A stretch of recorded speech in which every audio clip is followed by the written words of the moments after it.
Welcome back. Thank you for staying with us. Young men and women of St. Lucia are finding themselves embroiled in criminal activities. We reached out to a respected member of society, Executive Director of the Folk Research Center, Hilary LaForce, a man well-versed on all matters of heritage and culture in St. Lucia. He gives Hot 7 News insight into measures that can help alleviate the growing crime problem among the youth. A proactive rather than reactive approach to dealing with crime is being touted as the way forward to curbing the increase in young criminal elements in St. Lucia. A man filled with a wealth of knowledge on the history, culture, and heritage of the island, Executive Director Hilary LaForce, sat down with our news crew to impart his years of wisdom and provide solutions to help with derailing youth from entering into a life of crime. It is obvious that, of course, without empirical evidence, that juvenile delinquency is on the increase in our country. And it's got to the height where juveniles are involved in murder. Of course, it may not, I don't think it's the first time. There is also that theory that as a country develops, crime increases. And usually it's among young people, unfortunately. Now, to the extent that people are being killed, there are also homicides. Over the years, those persons involved in that kind of activity have gotten equipment or arms that is more efficient. And they talk about guns rather than knives and other implements that they used to be used for murdering people. And it is rather strange that young people of that age had access to guns, and they're using this to settle their differences. Many are of the opinion that parents have a great role to play to ensure their children stay on a productive path, and LaForce is of that same opinion. In addition, he says that the lack of corporal punishment may be rearing its ugly head in the form of a flourishing of criminal elements and a decline in disciplined youth. Of course, there's a big debate as to whether corporal punishment is the thing. I am one who believes that corporal punishment has its place. I'm not talking about abuse of people, but it has its place. It has proven to be effective.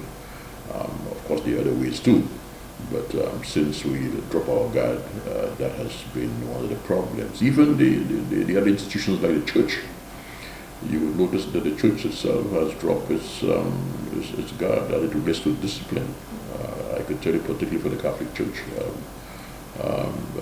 Although more recently I noticed that their sign has come up where they are now insisting on norms and the mode of dress and so on. But years ago, you didn't have to tell people that. They knew very well that they had to dress for the occasion, particularly going to a church. He advocates a more guided approach to alleviating the growing problem of young criminals should be rolled out in a school-based program inclusive of anger management classes. From the school level to begin to bring in a subject of anger management as part of the school curriculum. I think that's important that one could be able to get persons to deal with anger in a different way instead of using the last resort of getting implements to injure people or to try to kill them. LaForce went on to say that the addition of more uniformed groups, after-school programs, and sporting clubs may also help in controlling the problem of delinquent youth. He says that the old adage, "It takes a village to raise a child," still carries weight, and individuals should work together to ensure that children grow up free from traumatic experiences to become productive members of society. Reporting for Hot 7 News, I am Solaj Alfred.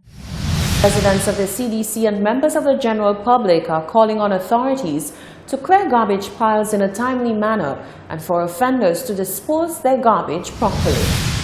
The lyrics "Zodi Zodi in the City, Take a Look" by the CDC are a calypso classic and sadly still a reality. One concerned member of the public says the weekend scene is of overflowing bins, trash bags bursting under the weight of filth, and of course the resulting invasion of flies. He says Mondays bring no reprieve. He claims that he has personally witnessed the garbage being piled up for days on end. He says authorities have a responsibility to pick up the filth, and as far as he is concerned, it's a responsibility to which they are being negligent. As far as I can see, the men and them who have the job or the contract to collect the garbage, that has been happening like not this year 2019, it's since 2018. I find that every weekend, the guys whoever has the contract to collect the garbage on Mondays, they seems to always lapse and lag on that situation of collecting garbage on Mondays. Every weekend is the same thing. To add insult to injury, an elderly man was passing by and was about to urinate on the unsightly garbage pile. He was quickly chastised for what would have been the offense of public urination. A nearby pedestrian says he too believes that sanitation in the area is not a priority for the powers that be. Those who have the contract need to do what they have to do because that's a health issue. People eat, people walk, school children, It's affecting everybody. Everybody is affected. It's not just one set of people that All right. are living there. So contractors, do your job. Yeah. The St. Lucia Solid Waste Management Authority is looking into the matter.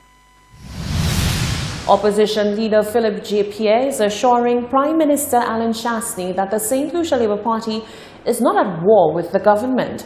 Responding to the PM's extended olive branch, Pierre says he's simply seeking the truth and will not stop until it is out there. Rochelle Gonzalez tells us more in this report. As our country continues its upward trend, I want to appeal to all solutions. It is time that we put away the petty and silly squabbles that constantly seem to surface and which only serve to foment division.